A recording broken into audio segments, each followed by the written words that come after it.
নমস্কার, আমি পাপিয়া। আজকে বানাবো ভোগ। এখানে গ্যাস জেলে একটা কড়াই বসিয়ে নিয়েছি।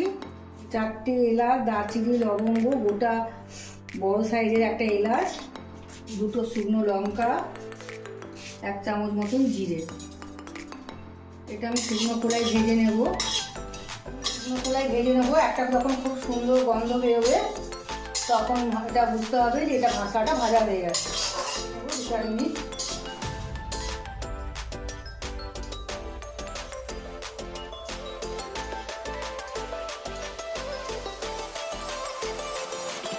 ভাজা হয়ে গেছে। এগুলো আমি ঠান্ডা করে মশলাগুলো আমি বেটে নেবো মিক্সিতে। 100 গ্রাম মতন আমি মুগের ডাল নিয়ে নিয়েছি। এটা আমি শুকনো খোলায় ভেজে নেব।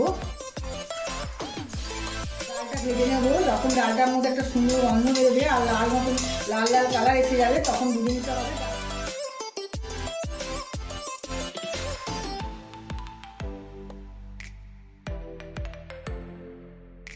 থেকে বেশি আমি জল নিয়ে একটু গরম করতে বসিয়ে দেবো।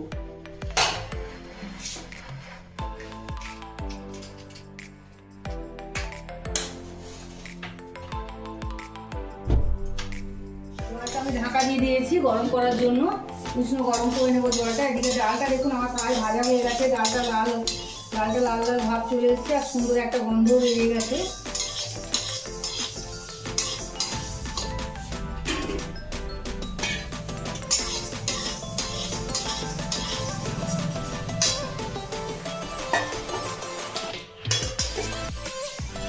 ডালটা আমার ভাজা হয়ে গেছে।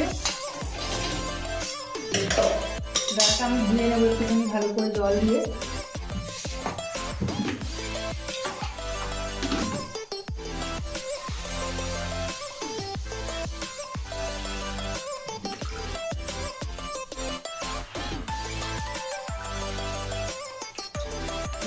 চালটা আমি ভালো করে ধুয়ে নেবো। ঢাকাটা খুলে দেখুন আমার খুলে নিয়েছি। জলটা গরম হয়ে গেছে। এর মধ্যে আমি ডালটা দিয়ে দেবো। 1 চামচ মতন হলুদ আর 1/2 চামচ মতন নুন দিয়ে দেবো। ডালটা এবার সিদ্ধ হবে। ডালটাকে সিদ্ধ করতে বসিয়ে দিয়েছি। চালটা পরে দেবো, কারণ মুগ ডাল সিদ্ধ হতে সময় লাগে। মশলা তৈরি করে নেব।